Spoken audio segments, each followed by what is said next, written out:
Brand চিনতে পারেনি। এখন আমি গায়ে লাগা অনেকগুলো কথা বলবো, এখনো কার সহ্য হবে জানি না। এমন এমন কথা বলি গায়ে কাঁটার মতো ফুটবে। বলি আপনাদিকে শুনে যান, ব্র্যান্ড মানে বুঝেন। আপনার দেখুন এই জিনিসটা লোকের কাছে একটা দামি জিনিস নিয়ে যাবেন, বলবে এটা ব্র্যান্ডেড মাল, বলে না বলে না, চাইনার ব্র্যান্ডেড কাজ, অমুকের ব্র্যান্ডেড মাল।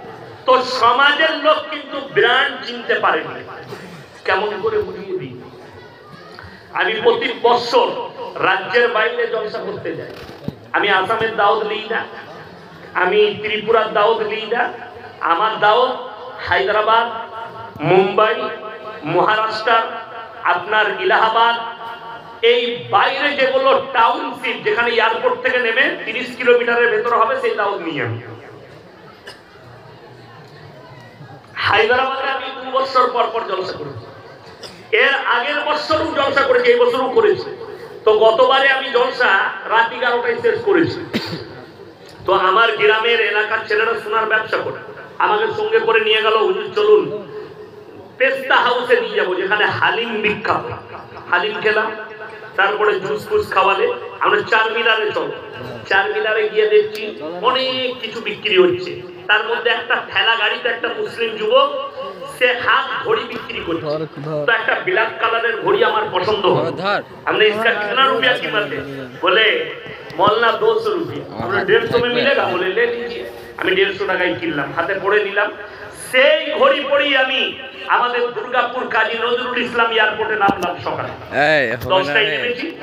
ওইখান থেকে গাড়ি চেপে আমি মুর্শিদাবাদ ধুলিয়ান চলে গেলাম প্রোগ্রামে। তো আপনাদের মতো গাদা লোক বসে আছে। আমি তাদেরকে ব্র্যান্ড বুঝাতে গিয়ে বললাম, বাবা আমার এই হাতের ঘড়িটার দাম কত?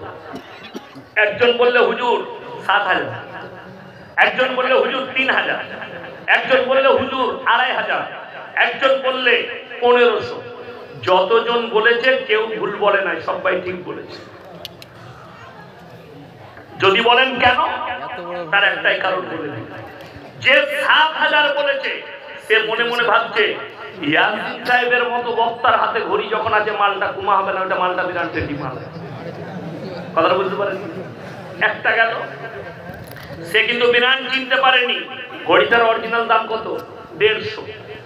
আপনাদের গ্রামের কোনো ছেলে সকালবেলায় যদি ছিঁড়া প্যান্ট পরে যায়, প্যান্টটা যদি ছিঁড়া থাকে একটু, তাইলে 4টা লোক যদি চায়ের দোকানে বসে থাকে, ছিঁড়া প্যান্টটা দেখে কি বলবে জানেন? আরে ও তো গরিবের ছেলে রে, পয়সা নেই, ও একটু গরিব মানুষ। বলবে না? বলবে না?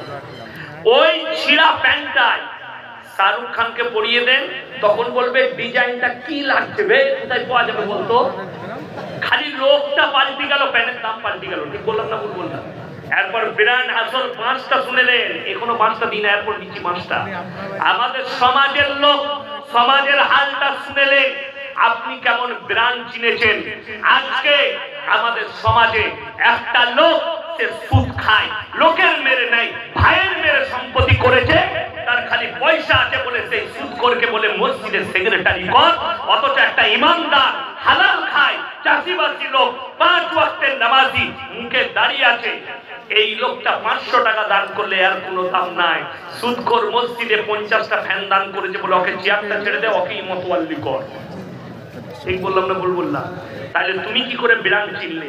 আজকে বলে দিই, পশ্চিম বাংলায় যদি পশ্চিম বাংলায় 50,000 মসজিদ থাকে, 49,000 মসজিদের মতওয়াল্লি তাদের মধ্যে দিন না।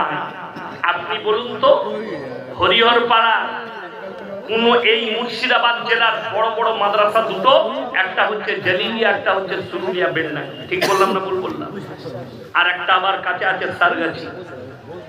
এত বড় বড় মাদ্রাসা আছে। এই মাদ্রাসাগুলোই খোঁজ নিয়ে দেখুন যে এলাকার মুর্শিদাবাদ জেলার কোন গ্রামের কমিটির লোক গেছে মাদ্রাসায়, দিয়ে বলেছে যে হুজুর একবার বলুন তো মতওয়াল্লির শর্তগুলো কি কি, মসজিদের সেক্রেটারি হতে গেলে কি কি শর্ত লাগবে। প্রথম শর্ত কি কি আসবে জানেন? প্রথম নম্বর শর্তটা আসবে, ইমামের অবর্তমানে সে যেন নামাজ পড়াতে পারে।